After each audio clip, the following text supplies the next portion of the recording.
काबिल क़द्र उलमाए किराम बिरादरान मिल्लत इस्लाम, अस्सलामु अलैकुम व रहमतुल्लाहि व बरकातुहू। अल्हम्दुलिल्लाह अल्हम्दुलिल्लाहिल्लज़ी हदाना लिल ईमान वल इस्लाम वस्सलातु वस्सलामु अला सय्यिदिना मुहम्मदिन नबिय्यिहिल्लज़ी इस्तंक़ज़ना बिही मिन इबादतिल औसान वल असनाम व अला आलिहि व अस्हाबिहि नजबाइल बररतिल किराम, अम्मा बअद, फ़अऊज़ु बिल्लाहि मिनश शैतानिर रजीम, बिस्मिल्लाहिर रहमानिर रहीम। तबारकल्लज़ी बियदिहिल मुल्क व हुवा अला कुल्लि शैइन क़दीर, अल्लज़ी खलक़ल मौत वल हयात लियब्लुवकुम अय्युकुम अहसनु अमला व हुवल अज़ीज़ुल गफ़ूर। सदक़ल्लाहुल अज़ीम व सदक़ रसूलुहुन नबियुल करीम। सामीन व हाज़रीन, एक बार अदब और एहतराम के साथ जाने ईमा, अस्ल ईमा, रूह ईमा, कन्ज़ ईमा, सय्यद इंस व जां जनाब मुहम्मदुर रसूलुल्लाह सल्लल्लाहु अलैहि वसल्लम की बारगाह बेकस पनाह में नजरान दरूद पेश करने की सआदत हासिल करें। पढ़िए दरूद शरीफ। अल्लाहुम्मा सल्लि अला सय्यदना व मौलाना मुहम्मदिन मअदनिल जूद वल करम व आलिहि व बारिक व सल्लिम सलातो व सलामन अलैका या रसूलल्लाह। दिल लगाकर सरकार की बारगाह में दरूद पेश करें। हुजूर ने फरमाया है कि जिसने मुझ पर एक बार दरूद भेजा, अल्लाह तबारक व तआला उसके 10 गुनाहों को मिटा देता है, उसके 10 दर्जे को बुलंद कर देता है। तो एक बार आप दरूद पढ़ेंगे 30 फ़ायदे आपको होंगे। एक बार मुस्कुरा के पढ़ें बुलंद आवाज़ से दरूद शरीफ। अल्लाहुम्मा सल्लि अला सय्यदना व मौलाना मुहम्मदिन मअदनिल जूद वल करम व आलिहि व बारिक व सल्लिम सलातो व सलामन अलैका या रसूलल्लाह।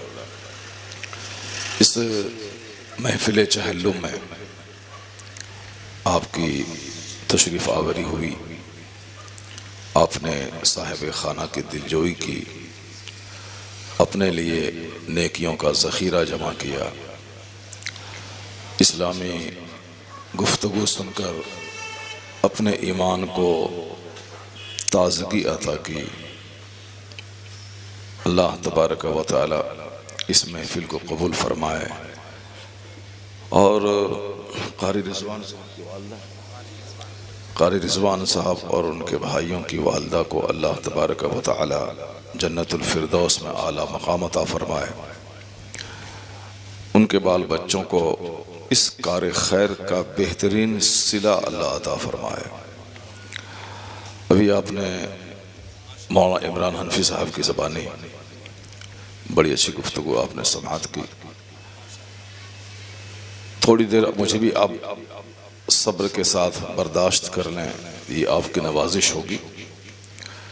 हमारे करम फरमा हज़रत मौलाना कारी इकबाल साहब ने भी बड़ी अच्छी गुफ्तगू की। ये यहाँ रहते हैं, पूरे हिंदुस्तान में ख़िताब करते हैं, बड़े बड़े जलसों में जाते हैं, लेकिन अपने शहर में भी काफ़ी इज़्ज़तों से नवाजे जाते हैं।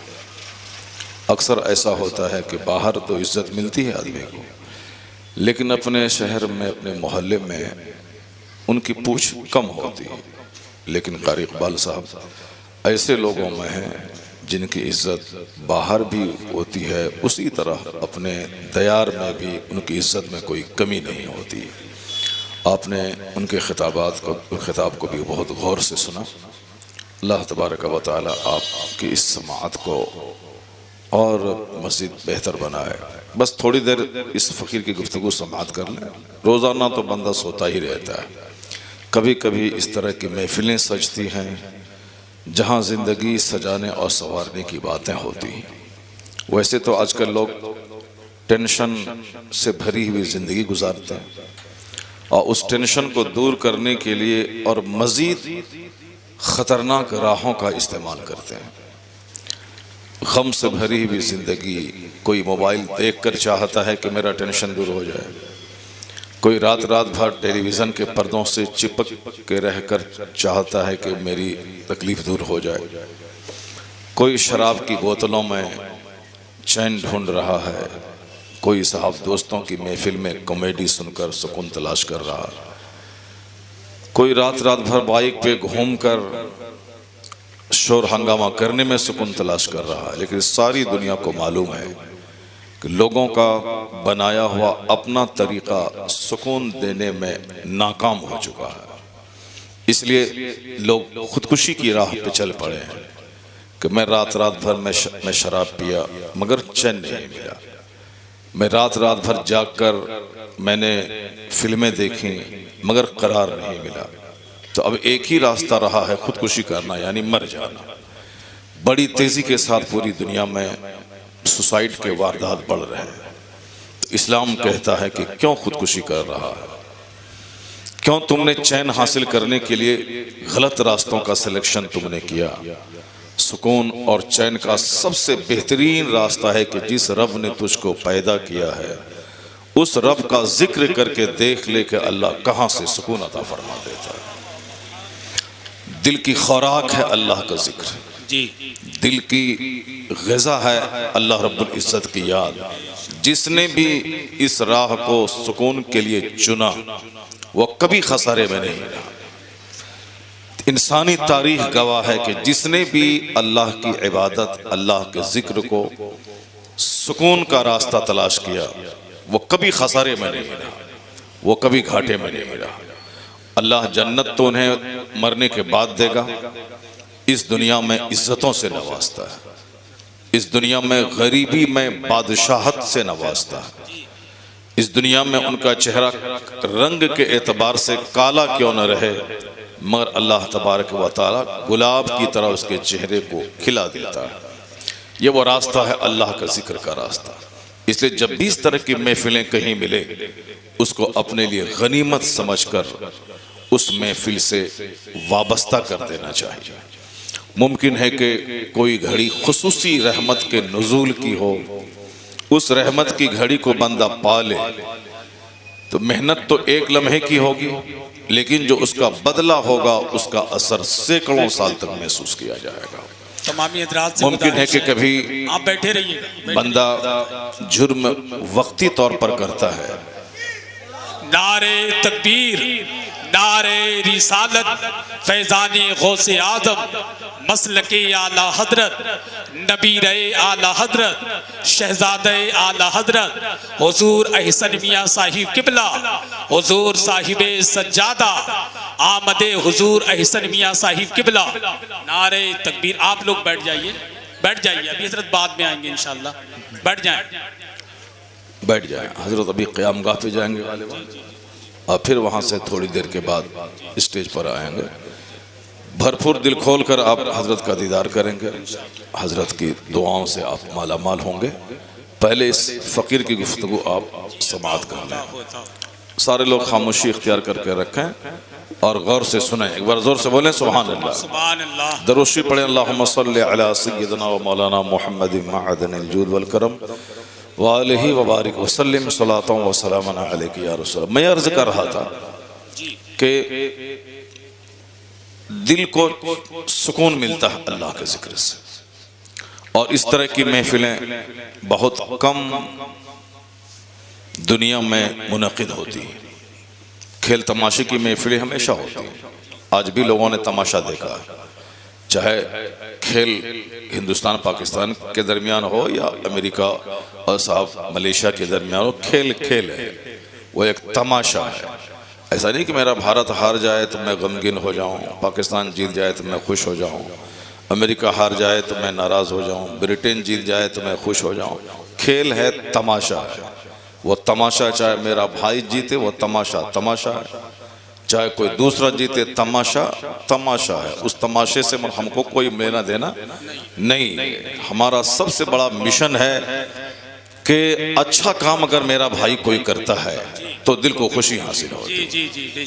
और नाचने गाने वाला काम मेरा कोई भाई करे तो एक मुसलमान का दिल उससे खुश नहीं होता। पूरी दुनिया में जहाँ भी मुसलमान मस्जिदों को आबाद करे, जहाँ भी तिलावत करे, जहाँ भी इस्लाम का कुछ काम करे तो हमारे दिलों को ठंडक पहुँचती है। लेकिन कोई तमाशे में नाम ऊंचा कर ले, कोई खेल में नाम ऊंचा कर ले, उससे हमारा कोई लेना देना नहीं होता है। बाकी रही बात कि हमारे अपने वतन, अपने दयार, अपने मुल्क से मोहब्बत की बात रही, तो ऐसा नहीं कि साहब हमारा मुल्क अगर शराब में नाम ऊंचा कर ले तो मैं खुश हो जाऊं, हमारा मुल्क अगर ड्रामे में नाम ऊंचा कर ले मैं खुश हो जाऊं। मेरा मुल्क है। जब भी कोई अच्छा काम करे तो उस काम में सबकी के जज्बात शरीक होते हैं, सबों को दिली खुशी हासिल होती है। खेल तमाशे से, पाप के कामों से हमारा कोई लेना देना नहीं है। पूरी दुनिया के मुसलमान एक मकान में लगी हुई ईंट के समान है। ईंट एक भी कहीं से कमज़ोर हुई तो सारा मकान कमज़ोर हो जाता है, और अगर ईंट सारी की सारी मजबूत हुई तो मकान मजबूत होता है। तो दुनिया के जितने भी साहिब ईमान हैं सब एक मकान में लगी हुई ईंट के बराबर है। ऐसा नहीं कि मैं ही शराब पीता हूं तो दूसरे का क्या होगा, मेरा अपना नुकसान होगा, नहीं नहीं। एक मकान में लगी हुई एक ईंट भी अगर खिसकी तो मकान कमज़ोर होता है। उसी तरह पूरी दुनिया के मुसलमानों का एक भी फर्द अगर राह रास्त से हटता है, अगर बदआमालियों का शिकार होता है, तो उससे इस्लामी इमारत कमज़ोर होती है। यही वजह है कि दर्द होता है, तकलीफ, कांटा चुभता है अमेरिका में, और दर्द उसका महसूस इंडिया में होता है। चूँकि पूरी दुनिया के मुसलमान एक जिस्म की तरह है, आज़ा सारे जिस्म के एक दूसरे से मरबूत हैं, और कहीं भी कांटा चुभे, बुखार हो, दर्द हो तो सारा जिस्म उससे बेचैनी का मुजाहरा करता है। अल्लाह तबारक व तआला हम सबों को खेल तमाशों से बचाए और अपने मकसद हयात पर नज़र रखने की तौफीक अता फरमाए। तकरीर सुने आप, हम इस तरह की महफिलों की कदर करते हैं। कहीं शादी की महफिल होती है, निकाह की अजमत पे खिताब होता है, कहीं दस्तारबंदी के जलसे होते हैं, वहाँ इल्म दीन और इल्म की अहमियत पे खिताब होता है। घर का इफ्तिताह हो, उस मौके पर अल्लाह की उस नेमत का चर्चा होता है। और कहीं विसाल की महफिल हो, इसाले सवाब की, चाहे तीजा हो, चाहे बरसी हो, चाहे 40वां हो, उन महफिलों में मकसद हयात पर गुफ्तगू होती है, ताकि दूसरों की मौत से कुछ सीखने का सामान हो जाए। दूसरों की हयात भी हमारे लिए एक इबरत का जरिया है, और दूसरों की मौत भी हमारे लिए इबरत का सामान है। ये और बात है कि क़यामत जब करीब आएगी तो लोगों को सोचने समझने की जो सलाहियत है लोगों की, वो ख़त्म हो जाएगी। आखिर ज़माने में लोग हवाई की तरह जीने लगेंगे। लोग सिर्फ देखने से ताल्लुक़ रखेंगे, फ़िक्री तौर पर कमज़ोर हो जाएंगे। हुजूर ने फरमाया था कि तुनज़अ उक़ूलो अक्सर ज़ालिका ज़मान सयाती अलन्ना से ज़मान, एक वक्त ऐसा आएगा कि लोगों की अक्लें छीन ली जाएंगी। अक्ल रहती है तब लोग गौर व फिक्र करते हैं, अक्ल रहती है तब लोग दूसरों की ज़िंदगी से सबक हासिल करते हैं, अक्ल रहती है तब दूसरों को देखकर आदमी अपने लिए नूर और रोशनी हासिल करते हैं। और अक्ल ही जब ख़त्म हो जाए तो फिर आदमी वो सोचने की सलाहियत ख़त्म कर डालता है और सिर्फ और नकल करना चाहता है और देखना चाहता है। आखिर ज़माने में अक्लें छीन ली जाएंगी, लोग सिर्फ लिबास के गुलाम बन जाएंगे, लोग सिर्फ मकान के गुलाम बन जाएंगे, लोग सिर्फ गाड़ियों के गुलाम बन जाएंगे, लोग सिर्फ पैसा कौड़ी के गुलाम बन जाएंगे। वो नहीं समझेंगे कि इस पैसे से दूसरे को क्या मिला, उसको कुछ नहीं मतलब सिर्फ पैसा चाहिए। हमारे पास 1 करोड़ है, किसी के पास 1000 करोड़ रुपए। अक्ल का तकाजा है कि उस 1000 करोड़ वाले की जिंदगी को देखा जाए, जिन्होंने बेशुमार गलत तरीकों से पैसे जमा किया, उनको आखिर मिला क्या? क्या इस पैसों से उनको सुकून मिला, करार मिला, एक कामयाब जिंदगी मिली?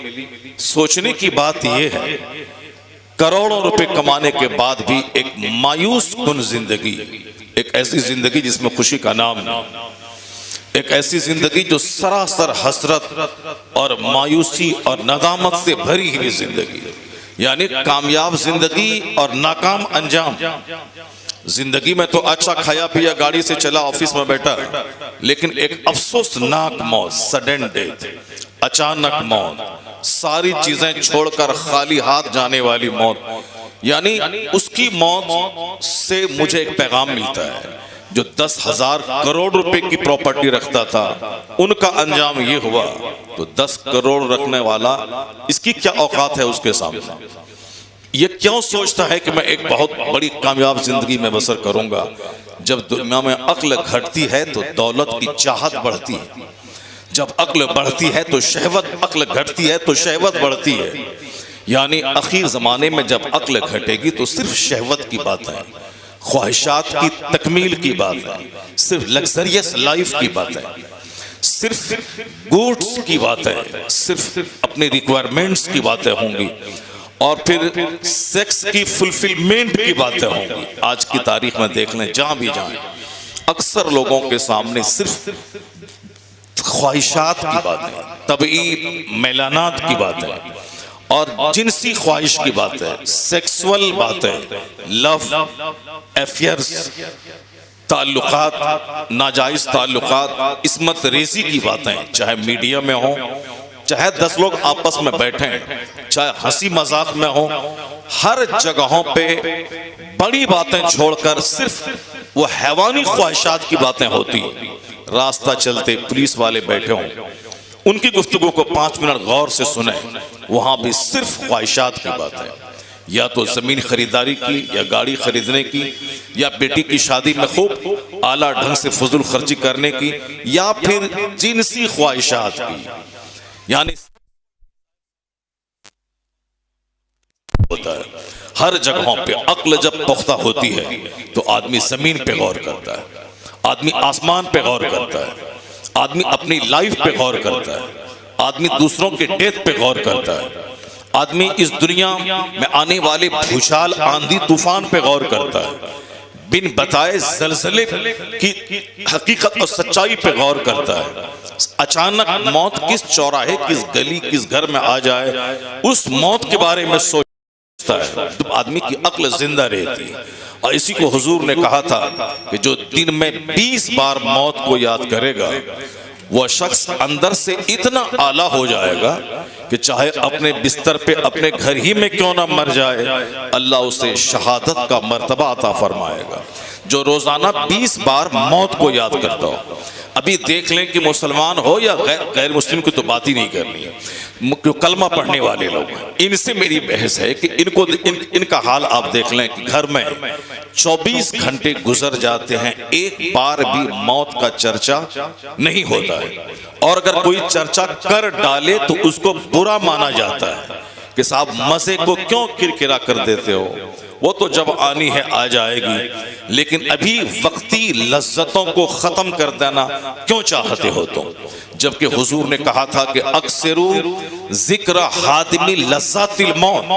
हुजूर ने कहा था कि लज्जतों को ढाने वाली चीज, यानी जो तुम्हारी लज्जतों को ढा दे, उसको कसरत से याद करो, यानी मौत को। हुजूर ने कहा कि मौत को कसरत से याद करो, ज्यादा याद करो। मैक्सिमम तेरी गुफ्तगू का जो टॉपिक हो वो मौत हो, लेकिन हमने अपने हिसाब से मौत को बोझ समझा और हमने सिर्फ जिंदगी की बातें करनी शुरू कर दी। जिंदगी की बातों का मतलब नई नई इमारतें, नई नई जमीन की खरीदारी, नए नए मॉल, नए नए सामान को घर में जमा करना। हमने उसको इस तरह अपनी सारी जद्दोजहद को उसके पीछे लगा दिया कि जैसे कि जिंदगी का सबसे बड़ा मकसद माल हासिल करना। रिजल्ट क्या मिला? उसके बदले में खतरनाक बीमारियां, उसके बदले में जिंदगी की तलखियां, उसके बदले में आपस की दूरियां, उसके बदले में नींद की कमी, उसके बदले में 1 दर्जन बीमारियां।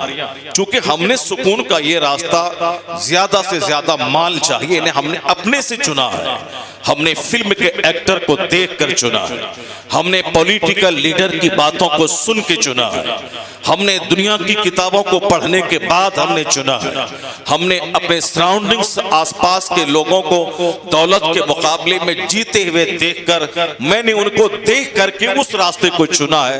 नतीजे में जिंदगी तो अल्लाह की दी हुई है, अल्लाह ही हमें पैदा किया है, अल्लाह ही जमीन की तख्लीक की है, आसमान बनाया है, अल्लाह ही मुझे जिंदगी देता है, मौत देता है, उस रब से हटकर मैंने दूसरों को देखा। अल्लाह ने मॉडल तो अपने महबूब को बनाया था, मेरे महबूब को देखो, जिंदगी गुजारो। अल्लाह ने अपने महबूब को, जिसके नूर को सारी दुनिया की तख्लीक से कई लाख साल पहले उसे अर्श मुअल्ला पे किंदिल की शक्ल में लटका के रखा, उस नूर मोहम्मदी को बशरी शक्ल में सारे पैगंबरों के आखिर में दुनिया में भेजा, ताकि लोगों के लिए एक मॉडल रहे मुस्तफ़ा, लोगों के लिए एक आइडियल बन जाए मुस्तफ़ा। तो अल्लाह ने अपने महबूब को आइडियल बनाया था, मगर मैंने आइडियल फिल्म के एक्टर को चुन लिया। अल्लाह ने अपने महबूब को मॉडल बनाया था कि कैसे जिएं, कैसे खाएं, कैसे पिएं, कैसे कपड़ा पहने, कैसे बाल रखें, मगर हमने फिल्म के जोकर को अपने लिए आइडियल बनाया।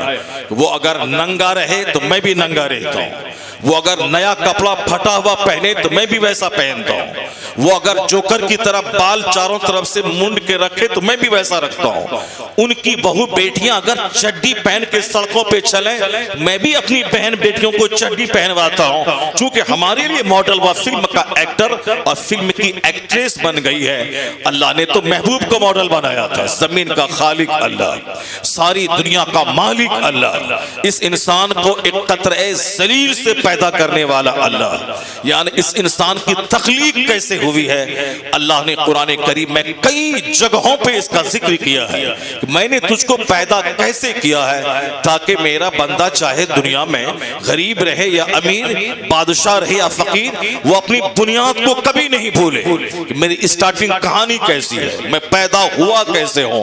जब अकल रहेगी तब ना बंदा गौर करेगा कि मैं पैदा हुआ कैसे हूं, मैं अपनी पैदाइश पे गौर करूं। कुरान करीम में कई जगहों पे इस मैटर को जगह दिया गया है। क्यों जगह दिया गया? अल्लाह कहता है वलक़द खलक़नल इंसान मिन सुलालतिन मिन तीन, हमने इंसान को एक बजती हुई मिट्टी से पैदा किया है। इंसान को, वही जो हम इंसान है, दुनिया के सारे लोग जो चाहे यहूदी हो, नसरानी हो, गैर मुस्लिम हो, वह सब भी इंसान है। चूंकि वह गौर नहीं करते कि मैं इंसान हूं, इसीलिए जानवरों की तरह काम लोग करते हैं। लेकिन जिस दिन वह गौर करे कि मैं इंसान हूं और अल्लाह ने मुझको इंसान बनाया है, दुनिया से हैवानियत घट जाएगी और मानवता के सलूक बढ़ते चले जाएंगे। क्योंकि बंदा सोचना ही छोड़ दिया कि मैं इंसान हूं। सिर्फ इसी पॉइंट पे गौर कर लें कि अगर अल्लाह चाहता तो मुझे जानवर बना देता, अल्लाह चाहता तो मुझे खिंजीर पैदा करता, अल्लाह चाहता तो मुझे कुत्ता बना देता, अल्लाह चाहता मुझे छिपकली और सांप बना देता। मेरे बाप दादा ने अल्लाह पर कोई एहसान नहीं किया कि उस एहसान का बदला चुकाने के लिए अल्लाह ने मुझको इंसान बनाया। बंदा अल्लाह पर एहसान कर ही क्या सकता है? यह कमजोरी का पुतला यह इंसान, बीमारियों का मुजस्समा यह इंसान, आज सारी दुनिया जानती है कल इसका नामो निशान मिट जाता है, आज जिंदा है एक सेकंड के बाद मर जाता है। यह इंसान अपने रब पे एहसान कर ही क्या सकता है कि उस एहसान का बदला अल्लाह ताला उनके बाल बच्चों को इंसान पैदा करके चुकाए? मेरा रब पर कोई एहसान नहीं। अल्लाह का यकतरफा एहसान है कि उसने मुझे इन जानवर नहीं बल्कि इंसान पैदा किया। अल्लाह ने मुझे कुत्ता नहीं आदमी बनाया, वरना कुत्ता को भी अल्लाह ने पैदा किया। जितनी भी मखलूकात हैं सबों को अल्लाह ने पैदा किया, लेकिन मुझको इंसान बनाया, कुत्ता नहीं बनाया।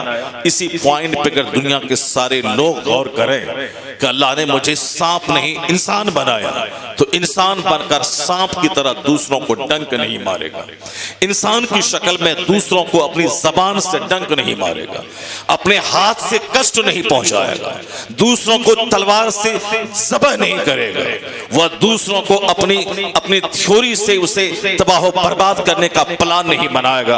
ये जो सारे ड्रामे दुनिया में हो रहे हैं कि मेरा बच्चा बच्चा है, दूसरों का बच्चा बच्चा नहीं, मेरी बस्ती बस्ती है, दूसरों की बस्ती बस्ती नहीं, मेरा मुल्क मुल्क है, दूसरों का मुल्क मुल्क नहीं, ये बातें सिर्फ इसलिए हैं कि जब आदमी अक्ल से सोचना छोड़ जाता है, छोड़ देता है, तब इस तरह की हैवानी हरकतें बंदा करने लगता है। आज जो कुछ भी हो रहा है अफ्रीका में, जो कुछ हो रहा है अमेरिका में, जो कुछ हो रहा है हिंदुस्तान की सरजमीन पे, यानी एक आदमी के जिस्म को 3 हिस्सों में बांट देना, एक आदमी को 6 इंच छोटा कर देना, एक आदमी को हमेशा किसी न किसी तरीके से फंसा के जेल में डाल देना, उसकी पूरी सोसाइटी, उस पूरी बिरादरी को मिटाने का प्लान बनाना उस वक्त होता है जब बंदा अपने इस पॉइंट पे सोचना छोड़ देता है कि मैं इंसान हूं और इंसानियत का तकाजा क्या है, ह्यूमैनिटी का तकाजा क्या है, ह्यूमैनिटी का डिमांड क्या है, ह्यूमन बीइंग्स,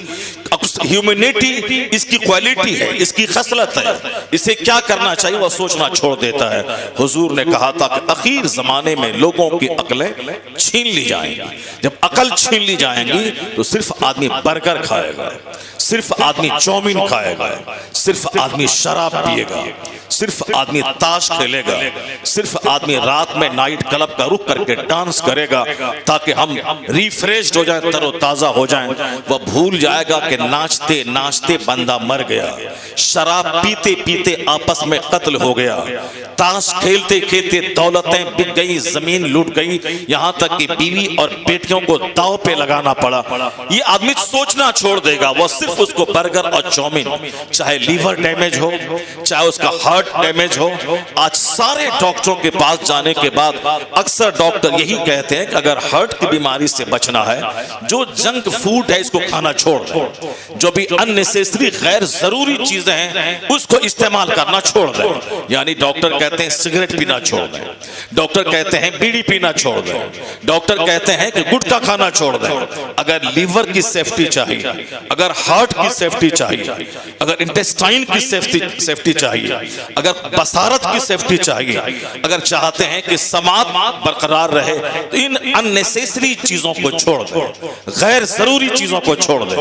डॉक्टर आजकल अक्सर बोलते हैं कि बाहर का खाना पीना छोड़ दें, बाहर में वही एक ही तेल से कई तरह के सामान बना के आपको जहर देते हैं, आप वक्ती मजा लेने के लिए खाते हैं, अब उसे छोड़ दें, उससे आपका हार्ट के जो वेन्स हैं ब्लॉक हो जाएंगे, आपका शुगर लेवल हाई हो जाएगा, आपकी वीपी हाई हो जाएगी, यानी जो एक जनरल बीमारी बन गई है। डॉक्टर मना करते हैं कि बाहर के सामान को आप मत खाएं, ये जानने के बावजूद कि सिगरेट से कैंसर होता है, लेकिन आदमी आदत का गुलाम है, वो उसको पीता है।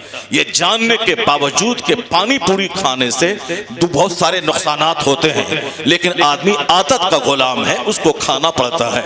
ये जानने के बावजूद कि खैनी और गुटखा से कैंसर होता है, लंग्स डैमेज होता है, और उसके बावजूद बंदा दिन में 100 पुड़िया खाता है। वह जानता है कि उसकी जबान मोटी हो जाएगी, वह जानता है कि कुव्वते गोयाई उसकी सल्ब हो सकती है, वह जानता है कि गुटखा खाने वाला जब कभी भी उसको डायरिया का मर्ज हुआ, किडनी के 100% फेल होने का खतरा रहता है। आए दिन इस तरह के केसेज आते हैं, लेकिन आदमी के पास अक्ल रहे तब न सोचे कि मुझे क्या खाना है क्या नहीं खाना है, मुझे क्या पहनना है क्या नहीं पहनना है, मुझे किस तरह का हेयर स्टाइल रखना है किस तरह का नहीं रखना है। आदमी ने सोचना छोड़ दिया कि मैं क्या खाऊं, सिर्फ लग्जरियस लाइफ के पीछे।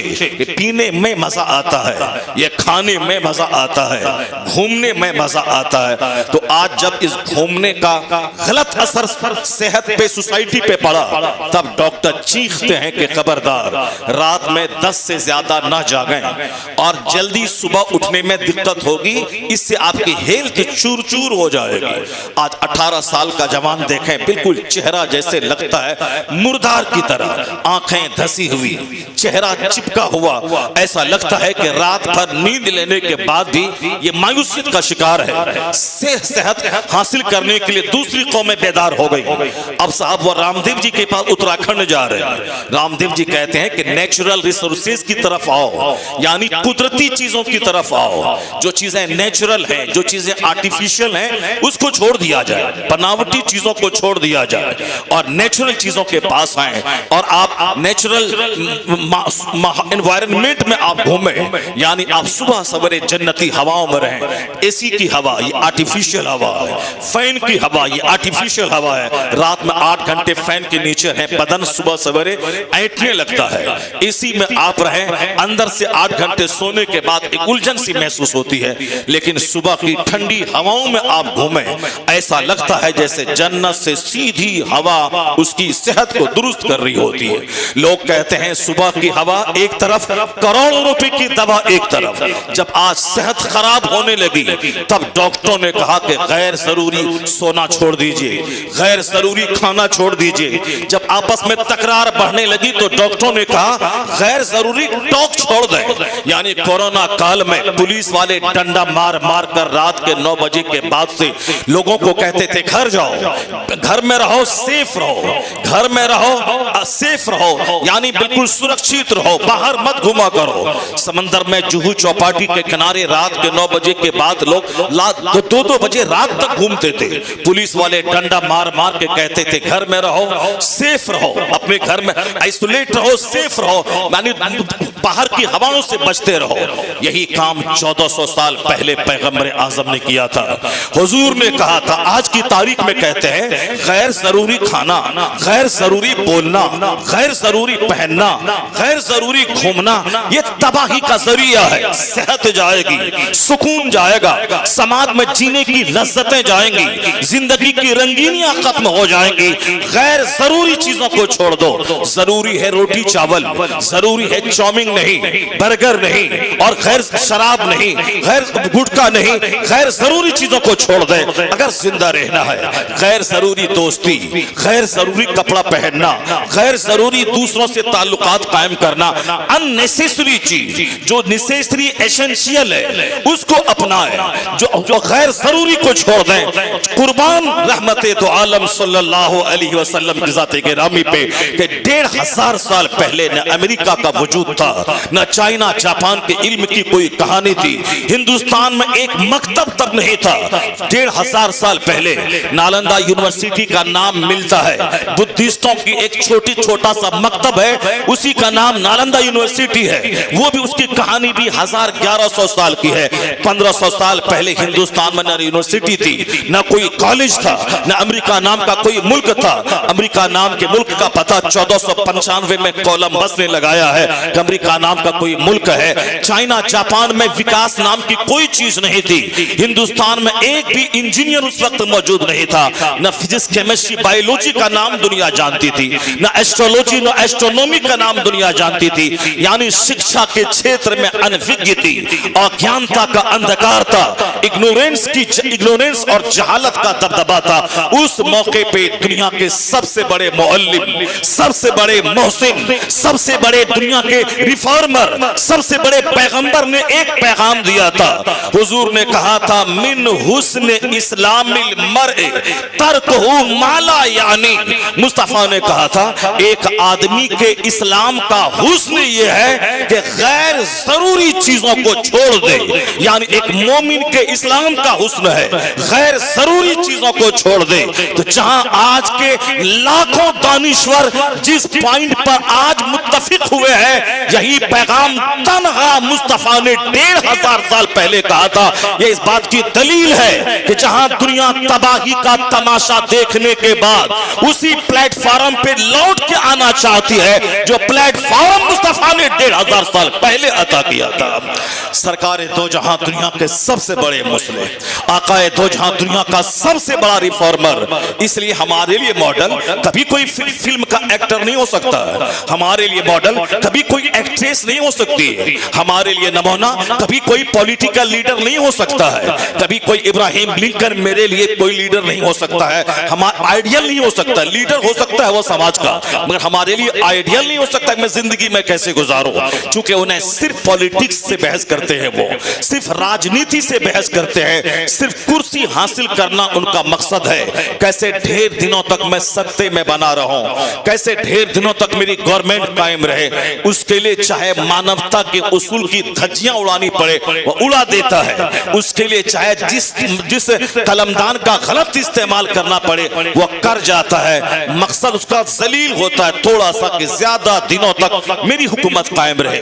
वो हमारी नशिस्तों बर्खास्त के लिए मॉडल कभी नहीं हो सकता है। जिसकी नजर सिर्फ हुकूमत पर हो, जिसकी नजर सिर्फ कुर्सी पर हो, जिसकी नजर सिर्फ खाने पीने पर हो, यह कमजोरी है दुनिया के लीडरों की, यह कमजोरी है दुनिया के रहनुमाओं की। जब उसे थोड़ा सा कलमदान मिल जाता है वो अपने भाई भतीजे के लिए इस्तेमाल करना चाहता है, वो अपने समाज अपनी कौम के इस्तेमाल करना चाहता। नहीं देखा आपने कि हिंदुस्तान में जब कोई रेलवे मिनिस्टर बनता है जिस स्टेट का हो वो चाहता है कि इसकी भलाई सिर्फ मेरे स्टेट तक जाए। कभी रामविलास पासवान जी रेल मंत्री थे, चाहते थे कि बिहार ही में रेल के सारे बेनिफिट चले जाए। कभी लालू प्रसाद यादव जी रेलवे मंत्री थे, वो चाहते थे कि हिंदुस्तान में रेलवे का सारा मुनाफा बिहार चला जाए। कभी ममता बनर्जी वेस्ट बंगाल की रेल मंत्री थी, वो चाहती थी कि रेलवे का सारा फायदा मेरे बंगाल को पहुंच जाए। कभी सीके जाफर शरीफ कर्नाटका के रेल मंत्री थे, वो चाहते थे कि हमारे कर्नाटका को इससे फायदा पहुंचे। यानी जो कलमदान वजारत जिसके हाथ में आती है यह इंसान की कमजोरी है, वो अपने भाई भतीजावाद में लग जाता है। इसलिए दुनिया में कोई भी ज़ाब्ता इंसान का बनाया हुआ वह फेलियर हो चुका है। Democracy is the government of the people, for the people, by the people. जमहूरियत इंसान के लिए, इंसान आदमी के लिए, आदमी के जरिया आदमी का बनाया हुआ कानून है जमहूरियत। मगर जमहूरियत भी कमा हक हो दुनिया में सुकून देने में असमर्थ है। रशिया में कम्युनिज्म वहां से चला मगर रूस के सैकड़ों दर्जनों टुकड़े हो गए। एक ज्योति बसु नाम का आदमी 30 साल तक हिंदुस्तान के वेस्ट बंगाल का चीफ मिनिस्टर रहा, लेकिन आज उसकी पार्टी की जैसी की तैसी हो गई। लोग किसी चीज को अपना जाती फार्मूला को चाहते हैं पूरी दुनिया पे नाफिज कर दें और हम कामयाब हो जाएंगे। दुनिया में कम्युनिज्म फेल हो चुका है, दुनिया में डेमोक्रेसी भी फेल हो चुकी है, खुद साख्ता डेमोक्रेसी। दुनिया में इश्तराकियत, दुनिया में कैपिटलिज्म यानी कि मालदारों पूंजीपतियों को फायदा पहुंचाना, ये फार्मूला भी फेल हो चुका है। जबकि धीरे धीरे हिंदुस्तान में वही पूंजीवाद का दौर आता जा रहा है। मुट्ठी भर लोगों के पास दौलतें जा रही हैं। हिंदुस्तान का आदमी देखते ही देखते दुनिया के दौलतमंदों की सूची में वह शामिल हो रहा है और 1 नंबर 2 नंबर 3 नंबर पर आने के लिए हाथ पांव मार रहा है। और हमारी हुकूमत भी उसी को और आगे बढ़ाने के पीछे लगी है। ये और बात है कि करोड़ों गरीब मजदूर महंगाई की तलवार से कट जाएं, पिस जाएं, मर जाएं, उसे इन करोड़ों गरीबों से मोहब्बत नहीं है, उसे चंद गिनती के उद्योगपति से मोहब्बत है जिनके पैसे से वो इलेक्शन लड़ेगा, जिनके पैसे को पानी की तरह बहा करके वह कुर्सियां खरीदेगा। यह इंसान का बनाया हुआ ज़ाब्ता फेल हो चुका है। इसलिए दुनिया में कम्युनिज्म भी फेल हो गया, डेमोक्रेसी फेल हो गई। तो निजाम किसका कामयाब है? जमीन अल्लाह की है, आसमान अल्लाह का है, यह इंसान अल्लाह का पैदा किया हुआ है। इंसान का कानून जब इंसान पे चलेगा तो इंसान की एक बड़ी बिरादरी उस फायदे से महरूम रहेगी।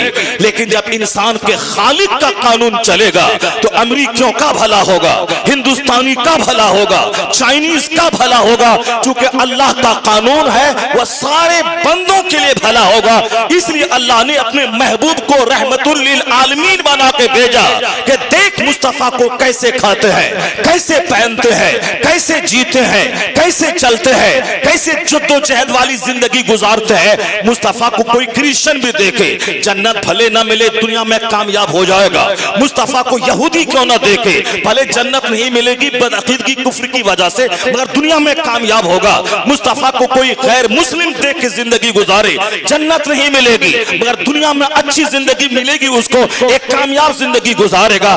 इसलिए दुनिया वाले नाकाम होते हैं कब? जब अपना उसूल चलाते हैं। लेकिन जिस दिन दुनिया में उसूल अल्लाह का चलेगा, जिस दिन दुनिया में कानून मुस्तफा का चलेगा, उस वक्त झोपड़ी में भी बादशाहों जैसी काबिले रश्क जिंदगी मिल जाएगी।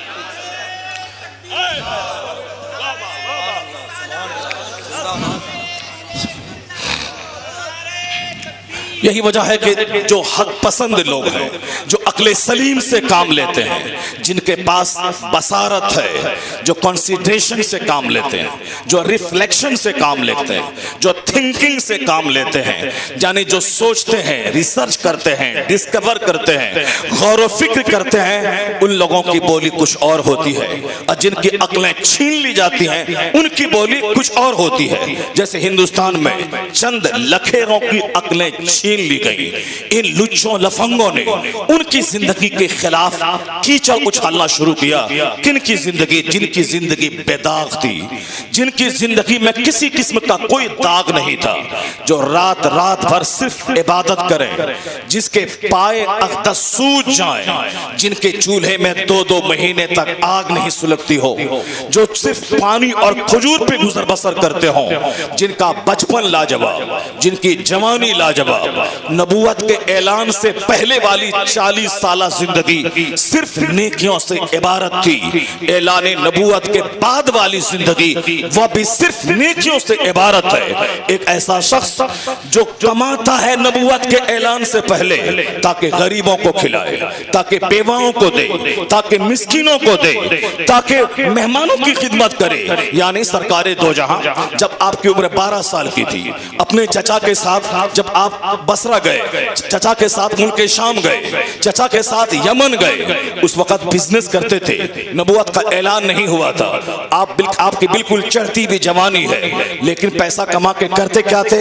करते थे गरीबों की खिदमत, बेवाओं की खिदमत, यतीमों की खिदमत, यानी बेचारों की खिदमत। जो समाज का नाकाबिल आदमी होता उसे काबिले कार बनाते थे, जो समाज की बेवा होती थी उसके सामान का इंतजाम फरमाते थे, बाजार से सौदा सलफ ला के देते थे। वही अरब जहां के लोग ज़िनाकारी में इतने लथपथ थे, एक पड़ोसी की बीवी की इज्जत गैर महफूज थी, अनसेफ थी, यहां तक कि अपनी सौतेली माओ से ज़िना करते थे लोग, उसे बाप के छोड़े हुए तरके की तरह उसकी बीवियों को भी इस्तेमाल करते थे। यानी शराब और ज़िना यह दौरे जाहिलियत का सबसे बड़ा कारनामा है, और आखिर जमाने में वही दौर लौट के आएगा, शराब और ज़िना पूरी दुनिया में गालिब हो जाएगा, हो जाएगी ज़िनाकारी, और शराब पानी से ज्यादा सस्ती हो जाएगी, लोग इस्तेमाल करेंगे। जो 1000 साल पहले जो दौर था, आखिर जमाने में वही दौर लौट के आएगा जहां इस तरह समाज के सारे लोग जीते हों। एक नौजवान ऐसे जी रहा है, न जबान बहकी है, न निगाह बहकी है, न हाथ बहका है, न पांव फिसला है, उस बदचलन समाज का बच्चा बोलता है कि अगर कैरेक्टर का कोई मजबूत पहाड़ देखना हो तो मोहम्मद अरबी को देख लिया जाए।